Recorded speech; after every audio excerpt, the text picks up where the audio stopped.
Yung mga deliveries po ay merong record ang aking mga tao. Totoo po yung sinasabi ni Orly Gutesa na nag-deliver siya sa Forbes Park.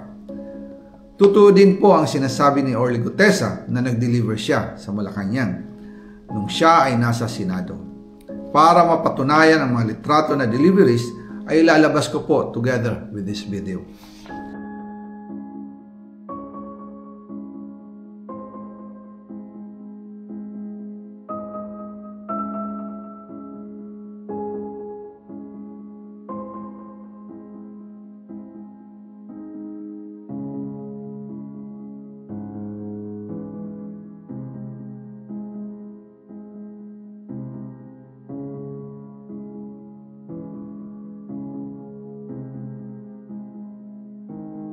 After po ng approval ng budget sa General Appropriations Act of 2025, nagtanong po ako sa DPWH kung magkano ang kailangan na ibigay sa Office of the President o ang SOP na bigayan. Ang sinagot sa akin ay 25%. Ang ibig sabihin nito, 25% ng 100 billion ang SOP na kailangan ibigay kay BBM mismo. In total, 25 billion ang napunta kay Pangulong Bongbong Marcos. Kaya ngayon ay hinahamon ko si Ombudsman Remulla kung seryoso talaga siya sa mga sinasabi niya sa kanyang press release na idadamay niya pati si Martin Romualdez kung magbibigay ako ng ebidensya. Patunayan niya ngayon ang pronouncement niya. Imbestigahan niya ang fraternity Brad at ang kanyang kaibigan na si Speaker Martin Romualdez kung talagang tutupad siya sa tungkulin niya. Imbestigahan din niya si President Bongbong Marcos. Sabi nga ni BBM nung SONA, let's do it right at mahiya naman kayo, hindi po ba? Nananawagan din po ako sa Senado na imbestigahan ang 100 billion insertion ni Presidente. Alam ko po na hindi gagawin ni Ombudsman Remulla ang hamon ko. Pero magaling ang Senado sa investigasyon at ako ay naniniwala na dahil sa kanila, lalabas ang katotohanan. Ang nag-deliver punta sa bahay nila Pangulong Bongbong Marcos at Speaker Martin Romualdez. Mag-insert o magpasok ng 100 billion worth of projects sa BICAM. Sana po ay hindi nila ako mapatay bago ko mailabas ang lahat. Ginawa ko lang ang utos sa akin, pero ngayon, handa na akong harapin ang lahat. Ginagamit ng administrasyon ang buong resources ng bansa para tumahimik ako. That he will shoot me if I will talk. Gagamitin ako bilang panakipbutas sa kanilang kampanya laban sa korupsyon.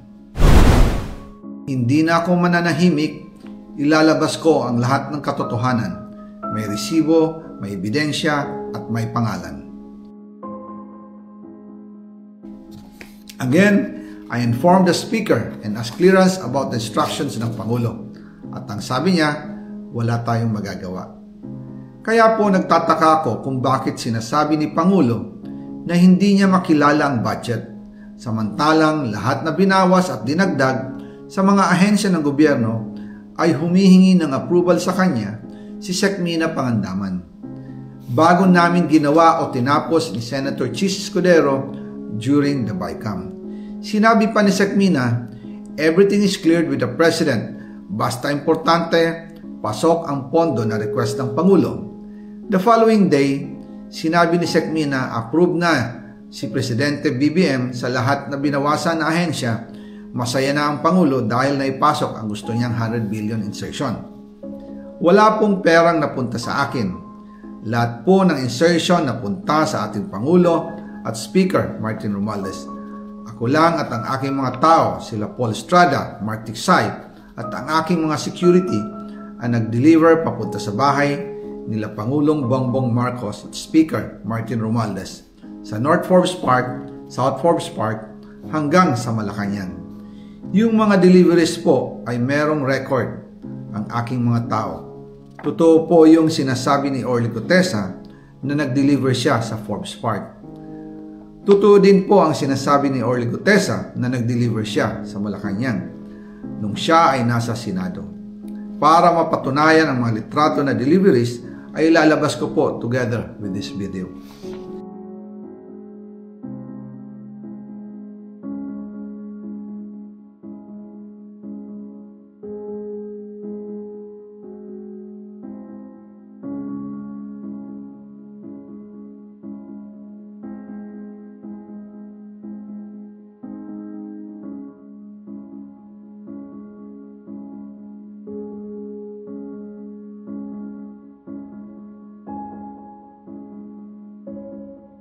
After po ng approval ng budget sa General Appropriations Act of 2025, nagtanong po ako sa DPWH kung magkano ang kailangan na ibigay sa Office of the President o ang SOP na bigayan. Ang sinagot sa akin ay 25%. Ang ibig sabihin nito, 25% ng 100 billion ang SOP na kailangan ibigay kay BBM mismo. In total, 25 billion ang napunta kay Pangulong Bongbong Marcos. Kaya ngayon ay hinahamon ko si Ombudsman Remulla kung seryoso talaga siya sa mga sinasabi niya sa kanyang press release na idadamay niya pati si Martin Romualdez kung magbibigay ako ng ebidensya. Patunayan niya ngayon ang pronouncement niya. Imbestigahan niya ang fraternity Brad at ang kanyang kaibigan na si Speaker Martin Romualdez kung talagang tutupad siya sa tungkulin niya. Imbestigahan din niya si President Bongbong Marcos. Sabi nga ni BBM nung SONA, let's do it right at mahiya naman kayo, hindi po ba? Nananawagan din po ako sa Senado na imbestigahan ang 100 billion insertion ni Presidente. Alam ko po na hindi gagawin ni Ombudsman Remulla ang hamon ko. Pero magaling ang Senado sa investigasyon at ako ay naniniwala na dahil sa kanila, lalabas ang katotohanan. Yung mga deliveries po ay merong record ang aking mga tao. Totoo po yung sinasabi ni Orly Gutesa na nag-deliver siya sa Forbes Park. Totoo din po ang sinasabi ni Orly Gutesa na nag-deliver siya sa Malacanang nung siya ay nasa Senado. Para mapatunayan ang mga litrato na deliveries ay lalabas ko po together with this video.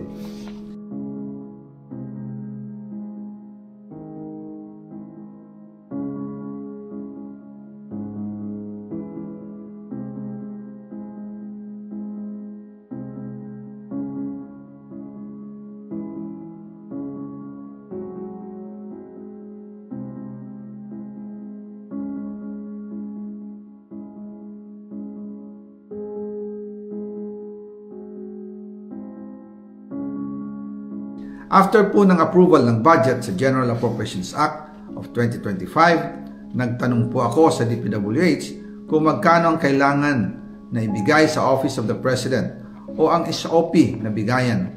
Ang sinagot sa akin ay 25%. Ang ibig sabihin nito, 25% ng 100 billion ang SOP na kailangan ibigay kay BBM mismo.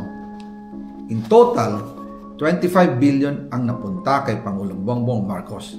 Kaya ngayon ay hinahamon ko si Ombudsman Remulla kung seryoso talaga siya sa mga sinasabi niya sa kanyang press release na idadamay niya pati si Martin Romualdez kung magbibigay ako ng ebidensya.